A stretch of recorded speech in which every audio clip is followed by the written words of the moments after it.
Welcome to Vagai Sodava. Today we are going to see about 6th standard English term 2 memory poem. From a railway carriage. இந்த memory போயத்தில் இருக்கக்கூடிய எல்லா book back question and ஆன்சர்ஸையும் டீட்டெயில்டாக கிளியராக தமிழ் எக்ஸ்பிளனேஷனோட பார்க்க போகிறோம். அந்த டாபிக்ஸ்லாம் பாருங்கள். Read and understand, vocabulary, appreciating the poem, creative writing. இது நாலுத்தில் இருக்கக்கூடிய எல்லா விதமான கொஸ்டின்ஸையும் ஆன்சரோட பார்க்க போகிறோம். வாங்க கிளாஸ்க்குள்ளே போகலாம். First topic read and understand. அதில் என்ன சொல்லியிருக்காங்க, read the lines and answer the questions given below. கீழே கொடுத்துருக்கிற போயம் லைன்ஸை படிச்சுட்டு அதிலிருந்து கேட்கக்கூடிய கொஸ்டின்ஸ்க்கு ஆன்சர் பண்ணணும். ஃபஸ்ட்டு கொஸ்டின் பாருங்கள். Faster than fairies, faster than witches, bridges and houses, hedges and ditches. இப்போ கொஸ்டின் பார்க்கலாம். What is faster than fairies and witches? ஃபேரிஸ்னா ஏஞ்சல், விச்சஸ்னா மந்திரவாதி. இவங்க ரெண்டு பேரை விட எது ஃபாஸ்ட்டாக போகுது அப்படின்னு கேட்குறாங்க. எது ஃபாஸ்ட்டாக போகுது? The train. The train is faster than fairies and witches. B பாருங்க. Why does the poet mention bridges and houses, hedges and ditches? எதனால் இந்த போயட்டர் பிரிட்ஜஸ், ஹவுசஸ், ஹெட்ஜஸ், டிச்சஸ்னு சொல்லியிருக்காரு போயமில். எதனாலன்னா, the train rushes and passes the bridges, houses, hedges and ditches and the poet can see those things through the window. Rushes and பாசஸ்னால் train வேகமாக போகும் இல்லையா, ஃபாஸ்ட்டாக போகும் இல்லையா. அப்போ ஃபாஸ்ட்டாக போகும்போது எதெல்லாம் கடந்து போகும்? பிரிட்ஜு இருக்கும், ஹவுசஸ் இருக்கும், ஹெட்ஜுன்னா என்னது, புதர்கள் அது இருக்கும், டிச்சஸ்னால் இந்த கால்வாய், இந்த சாக்கடை போகும் இல்லையா, அது டிச்சஸ். இது எல்லாத்தையும் ட்ரெயின் கடந்து போகும். இதெல்லாம் நம்ம எது வழியாக பார்ப்போம்? Through the window. விண்டோ மூலயமா, அந்த ட்ரெயினில் இருக்கக்கூடிய ஜன்னல் மூலயமா பார்ப்போம். So he mentions it. அதனால தான் அந்த போயமில் அவர் மென்ஷன் பண்ணியிருக்காரு. கீழே பாருங்கள், வேர் ஆர் தே, அதெல்லாம் எங்கே இருக்குதுன்னு ஒரு கொஸ்டின் சின்னதாக இருக்கு இல்லையா. அதுக்கு என்ன answer? They are near the railway track. இதெல்லாம் எங்கே இருக்கும்? அந்த ரயில்வே ட்ராக் பக்கத்துலேயே தான் இருக்கும் இல்லையா. So this is the answer. அடுத்த question. Here is a child who clambers and scrambles all by himself and gathering brambles. So இந்த போயம் லைனுக்கான கொஸ்டின் பாருங்கள். Where do you think the child is? அந்த child எங்கே இருக்கிறதா நீங்கள் நினைக்கிறீங்கன்னு கேட்குறாங்க. ஆன்சர்னு, the child is hanging on a blackberry tree. அந்த சைல்டு எங்கே இருக்குது? பிளாக்பெர்ரி ட்ரீயில் தொங்கிக்கிட்டு இருக்கான், அதில் ஏறிக்கிட்டு இருக்கான்னு அர்த்தம். Okay. B question. What does gathering brambles mean? Gathering பிராம்பிள்ஸ்னால் என்ன அப்படின்னு கேட்குறாங்க. Gathering brambles means collecting blackberries. So அந்த பிளாக்பெர்ரி மரத்தில் ஏறுறான் இல்லையா, அந்த மரத்தில் ஏறி நிறைய பிளாக்பெர்ரிஸ்லாம் பெருக்கிறான், கலெக்ட் பண்ணுறான். அதுதான் அதனோட answer. Question number 3. And ever again in the wink of an eye painted stations whistle by. இதனோட கொஸ்டின் என்ன? In the wink of an eye means very quickly explain painted stations whistle by. So கொஸ்டின்லேயே நமக்கு ஒரு example கொடுத்துருக்காங்க. என்னது? In the wink of an eye அப்படின்னா very குயிக்லின்னு அர்த்தமா. அதே மாதிரி பெயிண்டட் ஸ்டேஷன்ஸ் விசில் பை அப்படின்னா என்ன அர்த்தம்னு நம்மளை கேட்குறாங்க. ஒன்றுத்துக்கு அவங்களே அர்த்தம் சொல்லிட்டாங்க, இதுக்கு நமக்கு அர்த்தம் கேட்குறாங்க. இதுக்கு என்ன answer? The train crossed the painted stations with a whistle. So painted stations, நிறைய ஸ்டேஷன் வரும் இல்லையா இப்போ நம்ம ட்ரெயினில் போகும்போது. அப்போது எல்லா ஸ்டேஷன்ஸ்லேயும் நிறைய பெயிண்ட் பண்ணியிருக்காங்க. மேபி பிக்சர்ஸாக இருக்கலாம், இல்லை இந்த ஸ்டேஷனே கூட நல்லா பெயிண்ட் பண்ணியிருக்கலாம். ஸோ அந்த மாதிரி ட்ரெயின் எல்லா ஸ்டேஷன்ஸையும் கிராஸ் பண்ணிக்கிட்டு போகுது. அப்படி கிராஸ் பண்ணிக்கிட்டு போகும்போது விசில் அடிச்சுக்கிட்டே போகுது ஒவ்வொரு ஸ்டேஷன் கிட்ட வரும்போதும். இதுதான் இந்த கொஸ்டினுடைய answer. Next 4th one. Each a glimpse and gone for ever. Question. What is each over here? Why is it gone forever? ஈச்னு அப்படின்ற வார்த்தையை எதனால் இந்த கொஸ்டினில் கொடுத்துருக்காங்க? இந்த போயம் லைனில் எதுக்கு அந்த ஈச்ன்ற வார்த்தை வந்திருக்கு அப்படின்னு பார்க்க போகிறோம். Each means the objects that can be seen from the train. The poet sees the objects very short time because of the train speed. So it is gone for ever. So இந்த இடத்துல poem அந்த போயமில் ஈச்ன்ற வார்த்தை எதுக்காக கொடுத்துருக்காங்கன்னா, ட்ரெயின்லேருந்து நம்ம பார்க்கும்போது trees பார்ப்போம், houses பார்ப்போம், டிச்சஸ் பார்ப்போம், இதெல்லாம் பார்த்தோம் இல்லையா? ஸோ அது எல்லாமே ஒவ்வொரு ஆப்ஜெக்ட். ஓகே, அந்த ஆப்ஜெக்ட் ஒன்றுத்தையும் சொல்கிறதுனால அங்கே ஈச்ன்னு சொல்லியிருக்காங்க. ஓகே, ஈச் ஆப்ஜெக்ட்ஸ் எல்லா ஆப்ஜெக்டையும் சொல்லியிருக்காங்க. இதெல்லாமே நம்ம எதுலேருந்து பார்ப்போம்? ட்ரெயின்லேருந்து பார்ப்போம் இல்லையா? The poet sees the objects very short time. நம்ம ட்ரெயின் ஃபாஸ்ட்டாக போயிட்டுருக்கும்போது இந்த எல்லா ஆப்ஜெக்டையும் ரொம்ப நேரம் பார்க்க முடியாது இல்லையா? ஃப்ராக்ஷன் ஆஃப் செகண்டு, ஏன்னா ட்ரெயின் அவ்வளோ ஃபாஸ்ட்டாக போயிட்டுருக்கோம். ஸோ வெரி ஷார்ட் டைம், கொஞ்ச நேரம் தான் பார்க்க முடியும். Because of the train speed, எதனால்? ட்ரெயின் வேகமாக போயிட்டுருக்கு, அதனால தான். So it is gone for ever. அதனால் ஒரு தடவை போயிடுச்சுன்னா மறுபடியும் அதை நம்மளால் பார்க்க முடியாது. அடுத்து B, answer the following questions. First one, what does charges along like troops in a battle mean? So இந்த போயம் லைனுக்கு என்ன அர்த்தம்னு கேட்குறாங்க. போயம் லைன் என்னது? charges along like troops in a battle. charges along like troops in a battle means அப்படின்னா என்னென்னா, when the train moves fast, train வந்து வேகமாக போகும்போது it seems as the soldiers are attacking enemies in a battlefield. Battle field என்னது? சண்டை போடுற இடம், வார் பண்ணுவாங்க இல்லையா? அந்த இடத்துல எனிமியை வந்து ஒரு சோல்ஜர் அட்டாக் பண்ணணுன்னா எப்படி இருக்கணும்? ரொம்ப ஃபாஸ்ட்டாக இருக்கணும், ரொம்ப அலர்ட்டாக இருக்கணும். ஸ்லோவாக இருந்தால் என்ன ஆகிடும்? அவன் வந்து இவனை சுட்டுடுவான். ஸோ அதனால் என்ன பண்ணணும்? ஒரு சோல்ஜர் வந்து எனி டைம் அலர்ட்டாக ஃபாஸ்ட்டாக இருக்கணும், ஒரு எனிமியை ஃபாஸ்ட்டாக அட்டாக் பண்ணணும். எப்படி தன்னோட உயிரை காப்பாற்றிக்க ஒரு சோல்ஜர் ஃபாஸ்ட்டாக எனிமியை அட்டாக் பண்ணுறானோ, அந்த வேகத்துக்கு இந்த ட்ரெயின் வந்து அவ்வளோ ஸ்பீடில் மூவ் ஆகிட்டுருக்குன்னு சொல்லி கம்பேர் பண்ணி சொல்கிறாரு. அதுதான் இதுக்கு அர்த்தம். Second one, what word good best replace charges in the poem? So இந்த நம்மளோட போயம் லைனில் சார்ஜஸ் அப்படின்னு ஒரு வார்த்தை இருக்குது இல்லையா? அந்த சார்ஜஸ்ன்ற வார்த்தை வேறு வார்த்தை ரீப்ளேஸ் பண்ணால் எந்த வார்த்தையை ரீப்ளேஸ் பண்ணலாம்? அவங்களே இங்கே ஆப்ஷன் கொடுத்துருக்காங்க. Marches, rushes or pushes. மார்ச்சஸ்னால் வந்து மார்ச் ஃபாக்ஸ் பண்ணுறோம் இல்லையா? லெஃப்ட் ரைட், அது. ரஷ்ஷஸ்னால் வேகமாக போகிறது. ஆர் புஷ்ஷஸ்னால் தள்ளி விடுறது. ஸோ இந்த சார்ஜஸ்ன்ற வார்த்தைக்கு எது கரெக்டாக இருக்கும்? Rushes is the best replaced word for charges. சார்ஜஸ்க்கு பெஸ்ட்டு ரீப்ளேஸ்டு வேர்டு. ரீப்ளேஸ்டுன்னா சார்ஜஸுக்கு பதிலாக வேறு எந்த வார்த்தையை போட்டிருக்கலாம்? ரஷ்ஷஸ் போட்டால் கரெக்டாக இருக்கும். Third one, why does the child clamber and scramble? So child வந்து கிளாம்பர் அண்ட் ஸ்க்ராம்பிள்னா என்னது? கஷ்டப்பட்டு மேலே ஏறுறது, கிளைம் பண்ணுறதுன்னு அர்த்தம். ஸோ அதுக்கு ஆன்சர் என்ன? The child clambers and scrambles to get blackberries from the tree.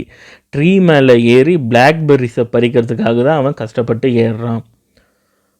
Next one, think and write. C part பார்க்க போகிறோம். First question, write a paragraph about 50 words describing the scenes that the poet passed by. So இந்த போயமில் train போயிட்டுருக்கு, train போயிட்டுருக்கும்போது என்னென்னலாம் அந்த poet வந்து பார்த்தாரு அதை தான் வந்து 50 வேர்ட்ஸில் நம்ம எழுத போகிறோம் பேராகிராஃபாக.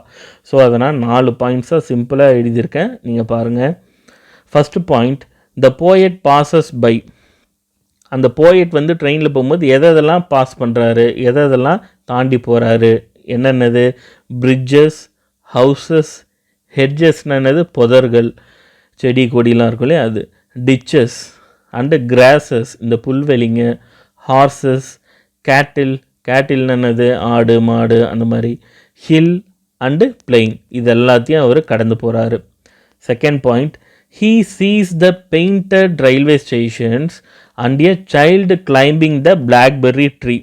ஸோ அவர் வந்து பெயிண்ட் பண்ண ரயில்வே ஸ்டேஷன்ஸை கடந்து போகிறாரு, அதை பார்க்குறாரு. அப்புறம் ஒரு சின்ன பையன் வந்து பிளாக்பெர்ரி ட்ரீ மேலே ஏறுறான், அதை பார்க்குறாரு.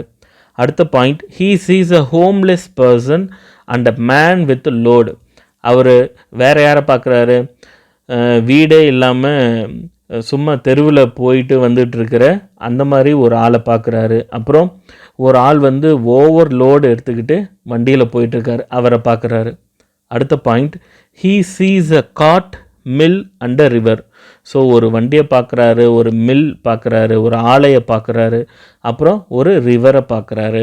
ஸோ இதுதான் இந்த பேராகிராஃப். சிம்பிளாக ஷார்ட்டாக கொடுத்துருக்கேன். இந்த ப்ளூவில் கொடுத்துருக்க லைன்லாம் இம்பார்ட்டண்ட் வேர்ட்ஸ். அதை நல்லா படிச்சுட்டு ஸ்பெல்லிங்கோடு எழுதி பாருங்கள். Next question number 2. There is a connection between the rhyming words and the rhythms of the train. Present your views about it. So question என்ன கேட்டிருக்காங்க, போயமில் இருக்கக்கூடிய ரைமிங் வேர்ட்ஸுக்கும் அந்த ட்ரெயின் போகிற ரிதம்ஸ், இப்போ ட்ரெயின் போகும் இல்லையா, ஸோ அந்த ட்ரெயின் போகிற ரிதம்ஸும் போயமில் இருக்கக்கூடிய ரைமிங் வேர்ட்ஸுக்கும் கனெக்ஷன் இருக்குது. அந்த ரைமிங் வேர்ட்ஸை எழுதிட்டு அது என்ன கனெக்ஷன், உங்களோட கருத்தை சொல்லுங்கள். Present your views about it, உங்களோட கருத்தை சொல்லுங்கன்னு சொல்கிறாங்க. முதல்ல மெமரி போயமும் எடுத்துப்போம். அதில் இருக்கக்கூடிய ரைமிங் வேர்ட்ஸ் பாருங்கள்.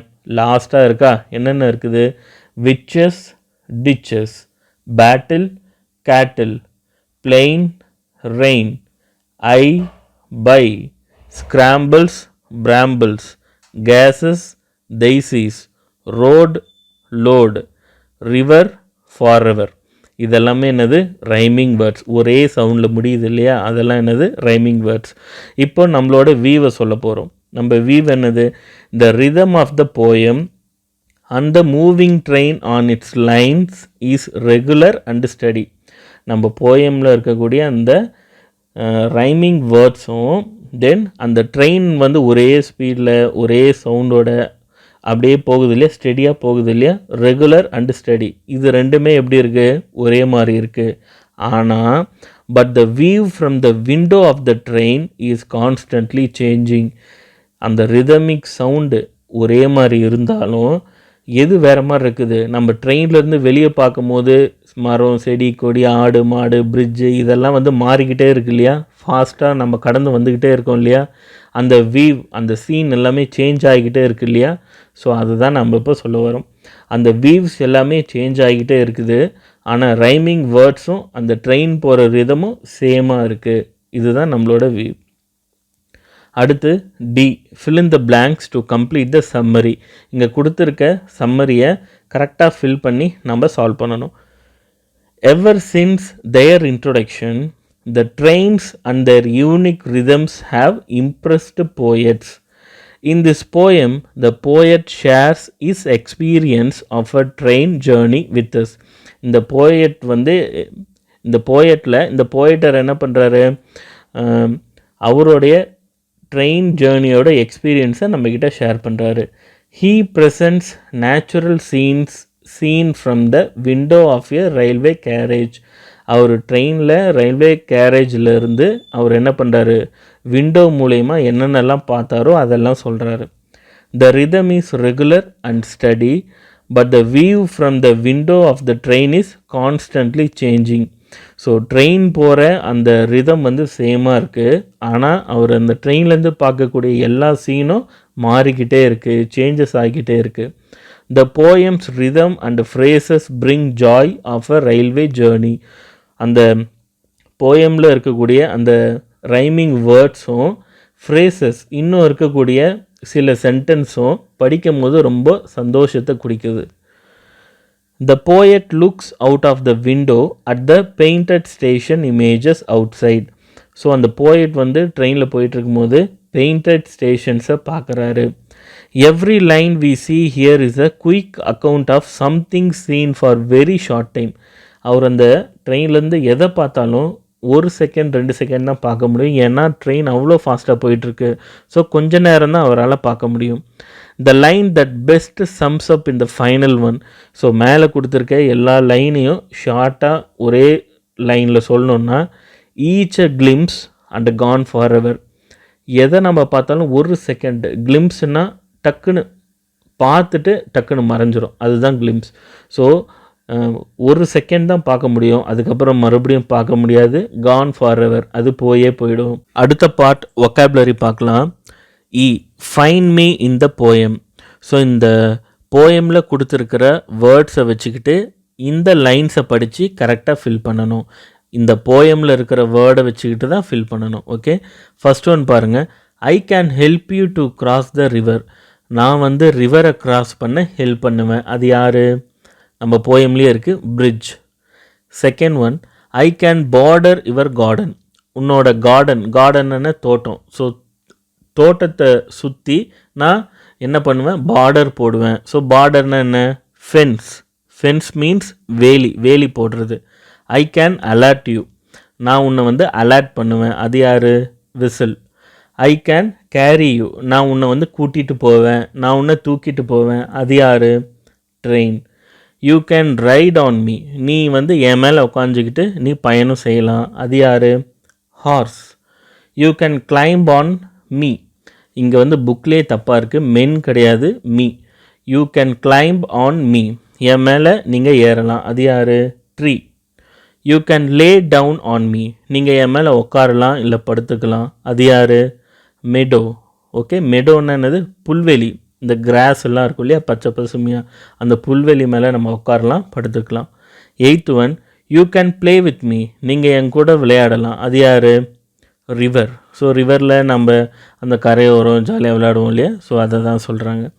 Next one, appreciating the poem. So இந்த போயமில் நம்ம ஒரு முக்கியமான விஷயம் இப்போ படிக்க போகிறோம், அதுக்கு பேர் சிமிலி. வாங்க பார்க்கலாம். எஃப் ஒர்க் இன் பேர்ஸ், இது எல்லோரும் சேர்ந்து பண்ணணும்னு சொல்கிறாங்க. நாம் இப்போது இதை கற்றுக்க போகிறோம். A simile is a figure of speech that directly compares two things. சிமிலின்னா என்ன, SIMILE. இந்த சிமிலின்றது ஒரு type of figure of speech. Figure of ஸ்பீச்சுன்னா போயமில் நம்ம அழகாக படிக்கணும், அந்த போயமை படித்தா நமக்கு ஒரு சந்தோஷம் கிடைக்கணும், அந்த வார்த்தைங்கள்லாம் ரொம்ப அழகாக இருக்கணும், அதனோட அர்த்தங்கள்லாம் ரொம்ப அழகாக இருக்கணும் அப்படின்னு அந்த போயமை எழுதுவாங்க இல்லையா. அப்போ எழுதும் போது சில விஷயங்களை சேர்ப்பாங்க. அப்படி சேர்க்கக்கூடியதுக்கு பேர் தான் ஃபிகர் ஆஃப் ஸ்பீச். அதில் நிறைய டைப்ஸ் இருக்குது, அதில் ஒரு டைப் தான் என்னது, சிமிலி. Similes explicitly use connecting words such as like and as. So simile சில வேர்ட்ஸை கனெக்ட் பண்ணும். எந்தெந்த வேர்டை யூஸ் பண்ணி, லைக் அண்டு ஆஸ். லைக்னா என்னது, நமக்கு ஏற்கனவே ஒரு மீனிங் தெரியும். லைக்னா பிடிக்கும், எனக்கு இது விருப்பமாக இருக்குது அப்படின்னு சொல்கிறது. இன்னொரு மீனிங் என்ன, லைக்னா அது போலவே இது இருக்குது அப்படின்னு சொல்கிறது. ஆஸ்னா என்ன, அது போலவே இது இருக்குது, அது மாதிரியே இது இருக்குது அப்படின்னு சொல்கிறது.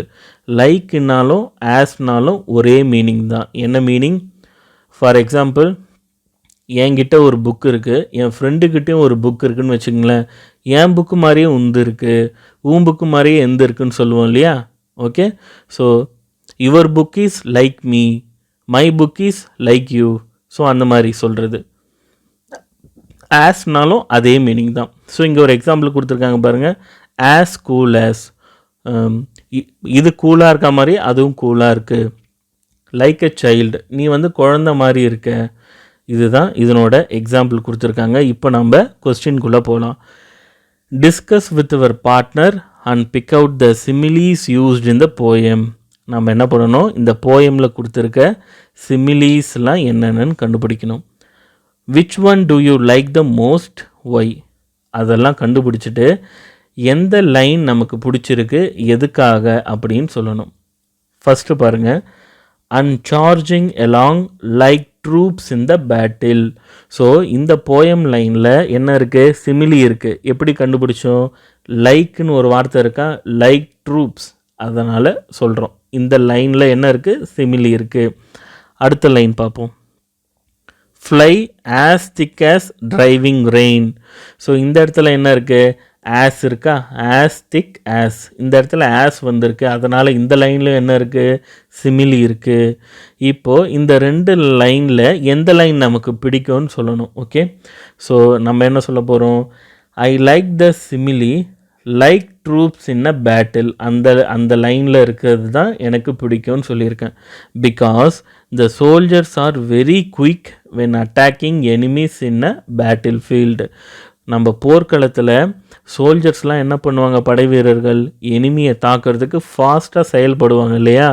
அது மாதிரி ட்ரெயினும் எப்படி இருக்குது, ஃபாஸ்ட்டாக போகுது அப்படின்னு கம்பேர் பண்ணுறாங்க. இப்போ நான் சொன்னேன் இல்லையா, அது மாதிரி இருக்குது, இது மாதிரி அது இருக்குதுன்னு சொன்னேன் இல்லையா, இப்போ அதே மாதிரி இந்த எக்ஸாம்பிள் இருக்கும் பாருங்கள். நான் மறுபடியும் சொல்கிறேன். சோல்ஜர்ஸ் எப்படி போர்க்களத்தில் எனிமீஸை ஃபாஸ்ட்டாக போய் அட்டாக் பண்ணுவாங்களோ அதே மாதிரி ட்ரெயினும் ஃபாஸ்ட்டாக போகுது. ஓகே, இதுதான் எனக்கு பிடிச்ச சிமிலி அப்படின்னு நான் சொல்லியிருக்கேன். ஃப்ளை ஆஸ் திக் ஆஸ் டிரைவிங் ரெயின், இதுக்கு என்ன அர்த்தம்? மழை எப்படி ஃபாஸ்ட்டாக கொட்டுது, ஒன் பை ஒன்னாக வேகமாக வருது இல்லையா, அதே மாதிரி ட்ரெயினும் வேகமாக போயிட்டுருக்குன்னு சொல்கிறாங்க. ஸோ ரெண்டுமே சிமிலி தான், ஆனால் எனக்கு பிடிச்ச சிமிலியை நான் இங்கே சொல்லியிருக்கேன். நீங்கள் அது வேணும்னா கூட எழுதிக்கலாம். அடுத்து question number 2, discuss with your partner and pick out the rhyming words from the poem. So நம்ம ஏற்கனவே பார்த்துட்டோம் இல்லையா. ஸோ ரைமிங் வேர்ட்ஸு போயம்லேருந்து எடுத்து எழுதணும். Witches, ditches, battle, cattle, scrambles, brambles, gazes, daisies, plain, rain, eye, by, road, load, river, forever. அடுத்து நம்ம பார்க்க போகிறது க்ரியேட்டிவ் ரைட்டிங். இதில் நம்ம புது விஷயத்தை ஒன்று கற்றுக்க போகிறோம். A cinquain poem has 11 words arranged like this. So இங்கே நம்ம என்ன கற்றுக்க போகிறோன்னா, சின்கெயின் அப்படின்ற ஒரு போயம் ஃபார்மேட்டை கற்றுக்க போகிறோம். நம்மளாவே போயம் எழுதலாம். எத்தனை லைன் அது இருக்கணும்? டோட்டலாக 5 லைன்ஸ் இருக்கணும். 5 லைன் தான் அந்த போயமே இருக்கணும். டோட்டலாக எத்தனை வேர்ட்ஸ் இருக்கணும்? 11 வேர்ட்ஸ் தான் இருக்கணும். ஸோ அதை எப்படின்னு நம்ம முதல்ல பார்த்துட்டு அப்புறமா எக்ஸாம்பிள் பார்க்கலாம். இந்த கொஸ்டினுக்கான ஆன்சரையும் பார்க்கலாம். Line 1, a single word title a noun. So first லைனில் என்ன இருக்கணும்? ஒரே ஒரு வார்த்தை தான் இருக்கணும். அது அந்த போயமோட டாப்பிக்காக இருக்கணும். எதை பற்றி நம்ம பேசுகிறோமோ அதை பற்றி. Second line, 2 words that describe the title. அந்த டைட்டிலை பற்றி ஏதாவது 2 வார்த்தை டிஸ்கிரைப் பண்ணுற மாதிரி இருக்கணும். ஏதாவது அட்ஜெக்டிவ்ஸு அந்த டைட்டிலை பற்றி ஒரு எக்ஸ்ப்ளனேஷன் 2 வார்த்தையில் இருக்கணும். Next line 3, 3 words that describe the action of the title. So அந்த டைட்டில் நம்ம ஒன்று கொடுக்குறோம் இல்லையா, அந்த டைட்டில் என்னென்ன செய்யும், என்ன வேலை செய்யும் அப்படின்றத 3 வார்த்தையில் எழுதணும். அடுத்து line 4, 4 words that describe a feeling in a phrase. நம்மளோட டாப்பிக்கு கொஞ்சம் எக்ஸ்பிளைன் பண்ணணும். 4 வேர்ட்ஸில் எக்ஸ்பிளைன் பண்ணணும். Last line, 1 word that repeats the title. ஏற்கனவே நம்ம டைட்டிலில் ஒரு பேர் கொடுத்துருப்போம். அந்த பேர் மாதிரியே வேறு ஒரு சேம் மீனிங். ஃபார் எக்ஸாம்பிள் அம்மான்னு கொடுத்துருந்தோன்னா அதுக்கு வேறு என்ன சொல்லலாம்? தாய்னு சொல்லலாம், இல்லை மாதான்னு சொல்லலாம். அந்த மாதிரி அதுக்கேற்ற மாதிரி அதே மீனிங்கில் இன்னொரு வேர்ட் கொடுக்கணும். இப்போ எக்ஸாம்பிள் பார்த்தோம்னா ஈஸியாக புரிஞ்சிடும். ஃபஸ்ட் ஒன் பாருங்கள். ஃபஸ்ட்டு லைனில் ஒரே ஒரு வார்த்தை தான் இருக்கணும். அது டாபிக். என்ன டாப்பிக்கு? மம்மி அப்படின்னு கொடுத்துருக்கேன். செகண்டு பாருங்கள், செகண்ட் லைனில் 2 வேர்டு இருக்கணும். என்னது? அட்ஜெக்டிவ்ஸ். மம்மி எப்படி இருப்பாங்க? ரொம்ப கேர் பண்ணுவாங்க, ரொம்ப லவ் பண்ணுவாங்க. ஸோ அவங்கள பற்றின 2 விஷயம் அங்கே நான் கொடுத்துருக்கேன், கேர், லவ் அப்படின்னு சொல்லிட்டு. தேர்ட் லைனில் எத்தனை வார்த்தை இருக்கணும்? 3 வேர்ட்ஸ் இருக்கணும். ஆனால் எதை பற்றி இருக்கணும்? மம்மி என்ன செய்வாங்க, நம்மளோட டாபிக், அவங்க என்ன வேலை செய்வாங்களோ அதை பற்றி இருக்கணும். என்ன செய்வாங்க? குக்கிங், டீச்சிங், நமக்கு டீச் பண்ணுவாங்க. தென் சிங்கிங், அவங்களுக்கு பாட தெரியும்னா சிங்கிங், இல்லை டான்ஸிங், எது வேணாலும் போடலாம். ஏதாவது 3 அவங்க செய்கிற வேலையை போடணும். ஃபோர்த் ஒன், 4 வார்த்தை இருக்கணும். Mom is very intelligent. என்னோடய மம்மி ரொம்ப இன்டெலிஜென்ட் அப்படின்னு சொல்லியிருக்கோம். ஸோ அதில் 4 வார்த்தை இருக்கா. தென் ஃபிஃப்த் ஒன், அந்த நம்மளோட டாபிக் மாதிரியே அதுக்கு சேம் மீனிங்காக இருக்கக்கூடிய ஏதாவது ஒரு வார்த்தையை போடணும். இங்கே நான் விமன் அப்படின்னு சொல்லி போட்டிருக்கேன். ஸோ அவங்க ஒரு பொண்ணுன்ற மாதிரி நான் சொல்லியிருக்கேன். ஓகே. ஸோ இன்னொரு எக்ஸாம்பிள் பாருங்கள். சி, நம்ம ஏதாவது ஒரு பிளேஸ் எடுத்துக்கலாம், இல்லைனா ஏதாவது ஒரு பேர்டு, அனிமல், இல்லை ஏதாவது ரிலேஷன்ஷிப்மா, அந்த மாதிரி ஏதாவது ஹியூமன் பீயிங் அந்த மாதிரி எடுத்துக்கலாம். நான் இங்கே இன்னொரு எக்ஸாம்பிள் சீன்னு சொல்லி எடுத்திருக்கேன். சீன்னா என்ன? கடல். 1 வேர்டா. அடுத்து சீயோட 2 அட்ஜெக்டிவ்ஸ். அது எப்படி இருக்கும்?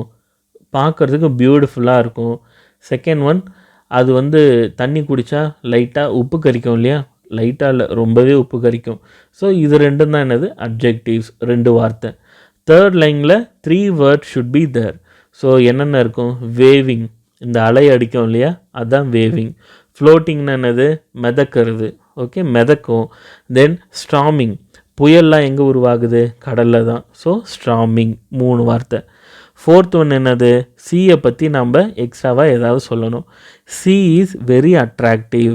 நம்ம பார்க்குறதுக்கு எப்படி இருக்கும்? ரொம்ப அட்ராக்டிவாக இருக்கும். நம்ம இந்த கடல் ஓரத்தில் பீச்சில் இருக்கணும்னு ஆசைப்படுவோம், அந்த கடல் தண்ணியில் விளையாடணும்னு ஆசைப்படுவோம். So C is very attractive. Then fifth one, C மாதிரி இன்னொரு வேர்டு என்னது? ஓஷன். ஓஷன்னாலும் கடல் தான். So same word. ஸோ இதுதான் என்னது? நம்மளோட G question. Pick out the nouns from the poem, write as many cinquain poems as you can. So நம்மளை என்ன சொல்லியிருக்காங்க? நம்மளோட போயம்லேருந்து ஏதாவது ஒரு வார்த்தையை எடுத்து இந்த மாதிரி நீங்கள் போயம் எழுதுங்கன்னு சொல்லியிருக்காங்க. ஓகேவா? ஸோ நம்ம என்ன பண்ணியிருக்கோம்? ஜென்ரலாக எழுதியிருக்கோம். போயம்லேருந்து ஏதாவது ஒரு வார்த்தையை எடுத்து நீங்கள் ட்ரை பண்ணி பாருங்கள். அப்படி இல்லைனாலும் நீங்கள் இதையே கூட ஆன்சர்ஸாக எழுதிக்கலாம். இது உங்களுக்கு யூஸ்ஃபுல்லாக இருந்ததுன்னா ப்ளீஸ் எல்லோரும் சப்ஸ்கிரைப் பண்ணுங்கள். உங்களுக்கு தெரிஞ்ச ஸ்டூடெண்ட்ஸ்க்கு ஷேர் பண்ணுங்கள், லைக் பண்ணுங்கள். Thank you children. Please support us.